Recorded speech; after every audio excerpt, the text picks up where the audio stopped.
Hi friends, I am Dr. Pratap Singh Rathod. I have done MD in Forensic Medicine.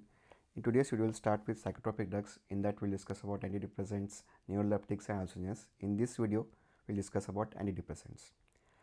Psychotropic drugs are substances that affect psychic functions, behavior, or experience of a person. So, whenever this type of drugs are taken, they can change the psychic function of a person, behavior of a person, or experience of a person. The person, how he experiences the surroundings, will be changed by psychotropic drugs.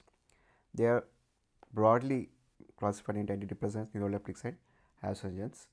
Coming to antidepressants, antidepressants are also classified into tricyclic antidepressants. In that it includes triamines, secondary amines, tetracyclines, dibenzoxazepines, triazolopropionidines, bicyclics.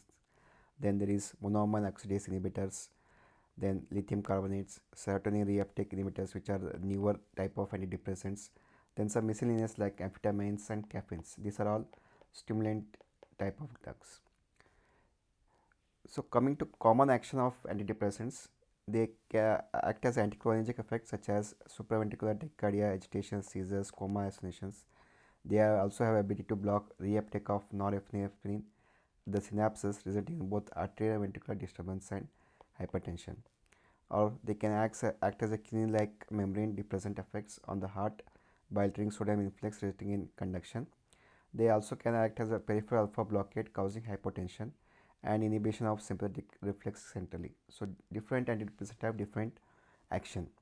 Coming to stimulant group of antidepressants, these agents stimulate central nervous system, induce sense of well-being, increase alertness, decrease fatigue, suppress appetite, and can lead to strong psychological dependence. So these are group can stimulate CNS, the well-being of a person is stimulated.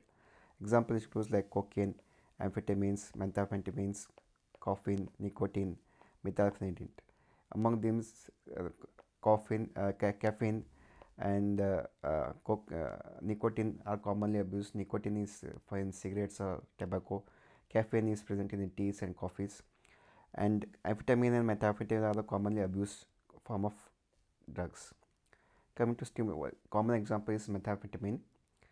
The methamphetamine, again, they are stimulants. They by action increase the synaptic concentration of neurotransmitters, that is dopamine and norepinephrine.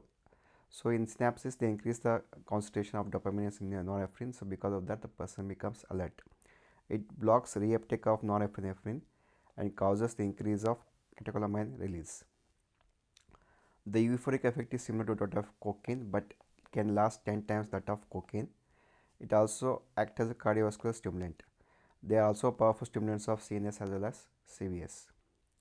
Taken orally, it can be taken as orally, injection, or by smoking.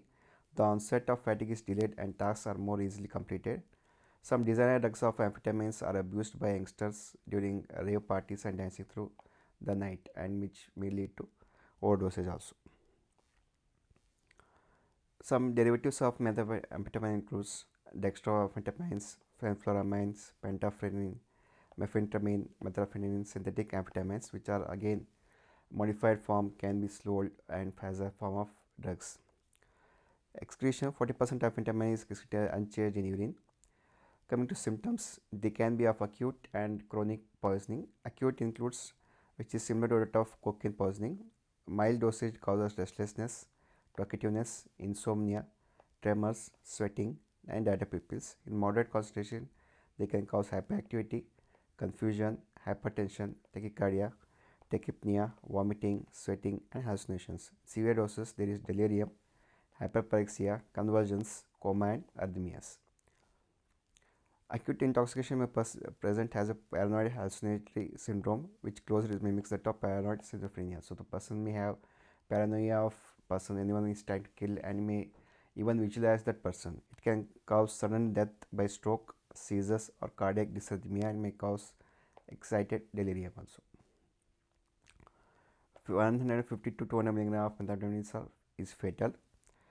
Chronic poisoning: amphetamine causes psychosis. Amphetamine psychosis is characterized by stereotyped compulsive behavior, paranoid personality, delusions usually of persecution, hallucination usually of visual and sometimes tactile. So tactile hallucination, the person feels that some object is crawling in the dirt. The person be persecution delusion, that person feels that someone is trying to kill him. Then chronic poisoning can also lead to cardiomyopathy. It can also lead to intracranial hemorrhage. Methamphetamine again is a very dangerous drug which is often misused. Abusers known as speed freaks who inject the drug exhibit bizarre and often violent behavior. They have paranoid psychosis. It can also lead to shock and collapse, and risk of suicide during withdrawal phase is also common in misuse of methamphetamine. Come to treatment: gastric lavage to remove unabsorbed poison. Acidification of urine increases the excretion. Symptomatic treatment: and chlorpromazine for amphetamine psychosis is treatment for in case of chronic poisoning of methamphetamine. Amphetamine psychosis, chlorpromazine is treatment. Postmortem appearance: the signs are those of asphyxia. Microfibrosis may be seen in if the person is long-term user of methamphetamine. Medical importance: long-term use may lead to psychological dependence and tolerance. Withdrawal of the drug can lead to depression, and sometimes the person commits suicide. The term liquid gold is sometimes used, which is used as slang for union for amphetamine addicts, which is collected and sold. Since amphetamine is excreted in urine, sometimes the addicts may collect the urine of themselves, which is called as liquid gold, and sold, and which may again be consumed to increase the effect of amphetamine. Coming to next group of antidepressants is cyclic antidepressants. They were classified into first generation, second generation, amoxicillin, meptrine, newer agents like buprenorphine, trazodone, etc. Their action is they inhibit the neurotransmitter reuptake, anticholinergic blockade, alpha adrenergic blockade, and microdepressant effect. So mainly they block the neurotransmitter reuptake. They also block anticholinergic effect and also alpha adrenergic blockade. Sometimes they also have microdepressant effect. Coming to signs and symptoms: in CNS, it causes depression of mental state and coma, delirium, altered sensorium, generalized, brief, and self-limited conversions, myoclonus, nystagmus, dysarthria, and ataxia.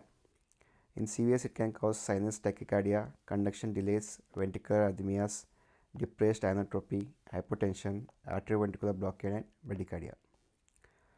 Parasympathetic symptoms includes dry skin and mucous ileus, urinary retention, mydriasis, and hypothermia.